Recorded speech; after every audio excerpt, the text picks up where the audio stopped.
Many of the ancient Greek myths spark something within us. They sparkle and shimmer with a sense of knowing and of relatability, none more so than the tale of Orpheus. A story of love and loss that conjures an emotive reaction to this day. It is an enduring tale that has all the elements of a true romance. First written down by the Greek poet Euripides in 438 BC, and later built upon by Roman authors until we get the story as we know it today. The most moving, perhaps Ovid's version, which features in his Metamorphoses. The story of Orpheus is as follows. Orpheus was the son of the Thracian king Oeagrus and his wife, the muse Calliope. He was born with a magical talent for music and for poetry. The music he produced was said to be so beautiful that he could control nature. He could tame savage beasts, charm trees, and even move rocks.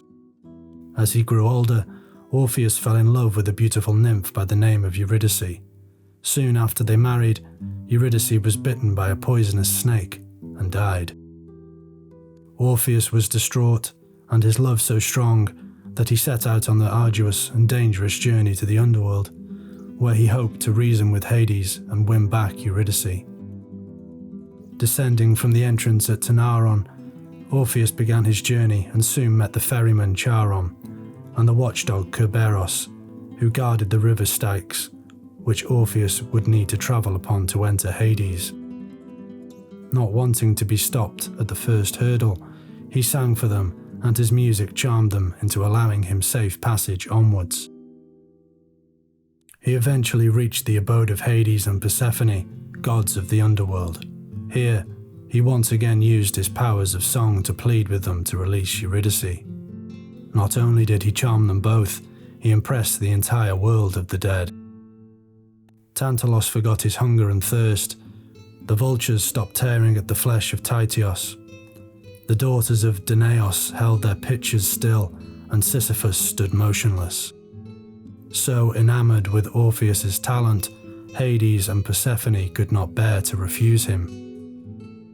They allowed Eurydice to return to earth with him, on one condition, that he may not look back before they had both regained the light of the sun.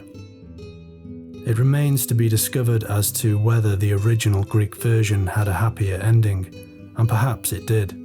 The Roman version, however, tells us Orpheus set back up to earth with his love Eurydice just behind him. Climbing up through the earth, they approached the light. Just before the very top, Orpheus, eager to check his wife was still right there behind him, turned to look back.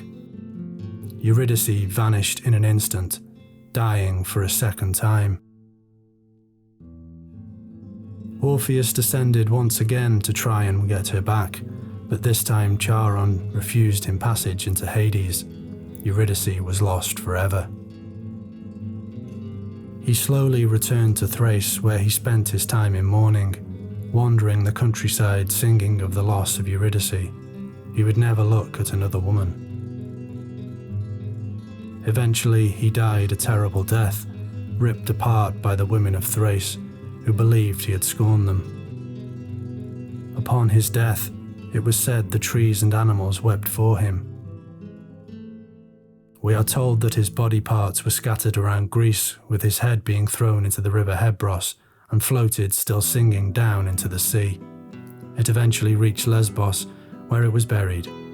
As a reward for this, the gods were said to have ordained the people of Lesbos with special skills, like Orpheus in music and poetry. And later, in testament to this, the great ancient poets Sappho, Alcaeus, and Arion were all born here.